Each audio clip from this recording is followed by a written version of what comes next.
கீதையில் 3வது சாப்டரில் 5வது ஸ்லோகம். நஹி கஷ்சித் க்ஷணமபி ஜாத்து திஷ்டத்ய கர்ம கிருத் காரியதே ஹ்யவஷக் கர்ம சர்வ பிரகிருதி ஜைர்குணைஹி. இப்போ இதுக்குள்ளே அர்த்தத்தை பார்க்கலாம். கண்ணன் அர்ஜுனன்ட்ட சொல்லின்னு இருக்கார், இந்த கர்ம யோகங்கிறது இப்போ நேத்திக்கு வந்ததில்லை, நம்ம பிறக்கிற காலத்துலேருந்தே நம்மளை அறியாமையே வேலை செஞ்சுட்டுருக்கோம். அது இல்லாமல் இருக்கவே முடியாது. ஏன்னா குழந்தை பிறந்தவொடனே என்ன பண்ணுறது, அழறது. அதுக்கு யாராவது கற்றுக் கொடுத்தாலும் அழணுன்னு, அதுக்கு பசிக்கிறது, தூக்கம் வருது, எல்லாம் தானே அழுது சொல்கிறது, கை காலை உதைக்கிறது.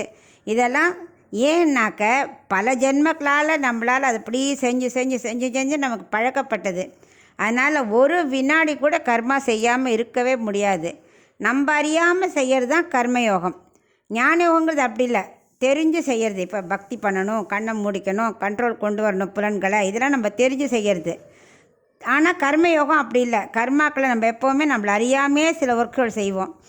நான் ஒரு வேலையும் பண்ண மாட்டேன் அப்படின்னு நீ கண்ணை மூடி தூங்கினா கூட ஆட்டோமேட்டிக்காக நல்ல தூக்கம் வந்தால் என்ன பண்ணும், கொரட்டை வரும்.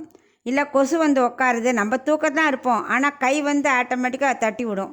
இதெல்லாம் ஒரு கர்மா தான். சின்ன சின்ன விஷயம் கூட ஒரு வேலை தானே. நீ ஒன்றும் செய்ய மாட்டேன்னு சொன்னால் கூட ஒன்று அறியாமல் சில வேலை செய்கிறதெல்லாம் கர்மாக்கள் தான். இப்போ குளத்துல உட்காந்துட்டுருக்கோம், சும்மா தண்ணியில் காலை வைப்போம், அப்படியே காலை ஆட்டுவோம். இதெல்லாம் நம்மளை அறியாமல் செய்கிறது.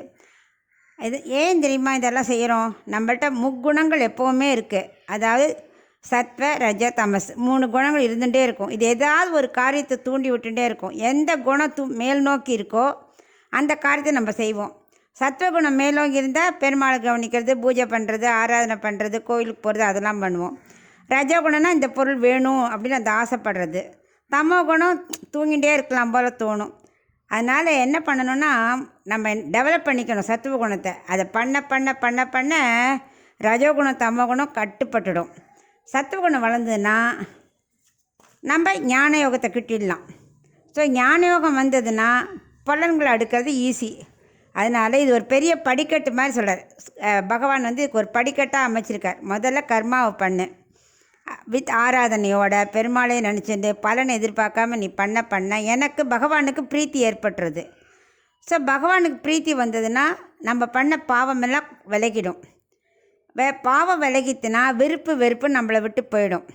விருப்பு வெறுப்பு போயிடுச்சுன்னா ரஜோகுணம் தமோகுணம் கட்டுப்பட்டுரும். அது வராதே, நமக்கு தான் விருப்பு வெறுப்பே இல்லையே, அது போயிடும். இதெல்லாம் பண்ணினோம்னா புலன்கள் என்ன பண்ணும், கட்டுப்பாட்டுக்குள்ளே வந்துடும். புலன்கள் கட்டுப்பாட்டுக்குள்ளே வந்ததுன்னா ஆத்ம தரிசனம் கிடைக்கும். இதுதான் படிக்கட்டு அப்படிங்கிறார் பகவான்.